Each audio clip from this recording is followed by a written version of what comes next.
নির্বাচন ফেব্রুয়ারি মাসে, নেতা নির্বাচন করবেন আপনারা। যে নেতা আপনাদের এই এলাকাকে রক্ষা করার জন্য প্রচেষ্টা চালাবে, আল্লাহ বরাদ্দ দিবে, প্রচেষ্টা লাগবে একটা নেতার। প্রচেষ্টা যে চালাতে পারবে তাকে আপনারা ভোট দিয়ে নির্বাচিত করবেন। এই যে নদী ভাঙ্গন, এটাকে রোধ করতে হবে। আমি একবার এমপি ছিলাম, আপনারা অনেকে জানেন না? এই থাকাকালীন অবস্থায় আমাদের 5টি ইউনিয়ন ওইদিকে ছিল, বক্সিগঞ্জ ওইদিকে একটা উপজেলা আছে। আমরা কিন্তু কেউ যাতায়াত করতে পারতাম না এই নৌকা ছাড়া। সানন্দবাড়ি থেকে দেওয়ানগঞ্জে আসতে একদিন লাগতো, 3টা নদী পার হয়ে তারপর আসতে হতো। দেওয়ানগঞ্জ থেকে জামালপুরে যাবে, আগের দিন আসতে হতো, তারপরে জামালপুর যাবে। এটার যেমন একটা প্রতিশ্রুতি দিয়েছিলাম আমি, আল্লাহ তাআলার রহমতে আমি আমার সময়কার সময় কিন্তু পল্লাকান্দি ব্রিজ করে সংযোগ স্থল করে দিয়েছিলাম। এটা আল্লাহর ইচ্ছা। আপনি ইচ্ছা প্রকাশ করবেন, আল্লাহ বরাদ্দ দিবে। আমার ইচ্ছা হলো, এবং আমার সঙ্গে আপনারও যদি ইচ্ছা থাকে, আল্লাহ অবশ্যই কবুল করবেন। আমার ইচ্ছা হলো, যদি আগামী দিনে আমি নির্বাচিত হতে পারি, প্রথমে আমি দেওয়ানগঞ্জের এই বর্ডার থেকে আরম্ভ করে সানন্দবাড়ি পর্যন্ত নদী ভাঙ্গন রোধ করার জন্য যে বাঁধটি নির্মাণ করব, যে নির্মাণের মাধ্যমে দেওয়ানগঞ্জ আর সংকুচিত হবে না। ইনশাআল্লাহ আল্লাহ যদি কবুল করেন, এটা আপনারা এই দোয়া আজকে করবেন।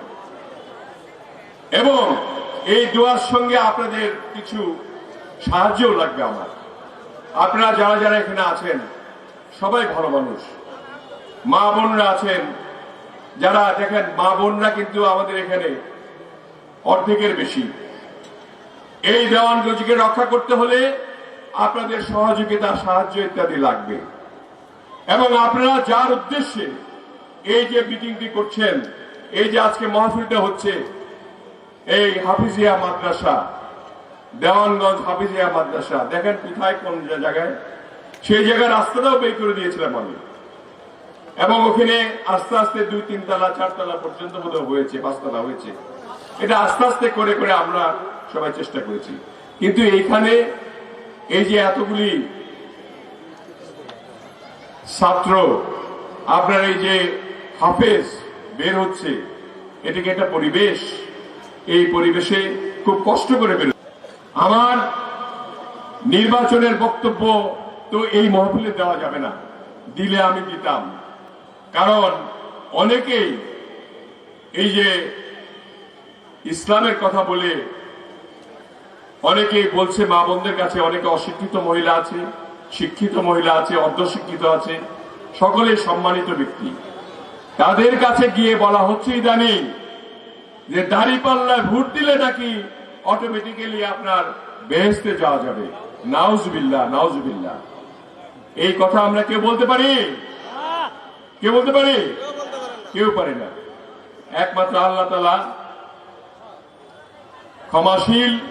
আমরা তার কাছে ক্ষমা চাবো, প্রত্যহ নামাজ পড়ব, এবং আল্লাহ আমাদের গুনাহ মাফ করবেন। তখন না আমরা আল্লাহ চাইলে বেহেশতে যেতে পারবো। এর আগে কেউ বেহেশতে যেতে পারবে? কোনো হারে ধানের শীষে ভোট দিলেও বেহেশতে যাওয়া যাবে না, দাঁড়িপাল্লায় ভোট দিলেও বেহেশতে যাওয়া যাবে না। এটা মিথ্যা কথা। এইগুলি, এই মিথ্যার থেকে আমাদেরকে একটু বিরত থাকতে হবে। মিথ্যা যারা বলে, দেখেন প্রত্যেকটি, আমরা যে খারাপ কাজ করি পাপ, আমরা এতিমের হক নষ্ট করি পাপ, মাল চুরি করি পাপ, আমরা ডাকাতি করি পাপ, একটা মানুষকে হত্যা করি পাপ। কিন্তু মিথ্যা বলা কি? মহাপাপ। দেখেন এটা বুঝি না, কিন্তু আমরা একটা মিথ্যা কথা বলা মহাপাপ, সবগুলি পাপ, এটা মহাপাপ। কাজে মিথ্যা বলে মহাপাপ করা যাবে না। আপনারা মিথ্যা ছাড়েন, সবাই মিলে মিথ্যাটা ছাড়লে পরে দেখবেন সমাজ অর্ধেক এমনিই ভালো হয়ে যাবে।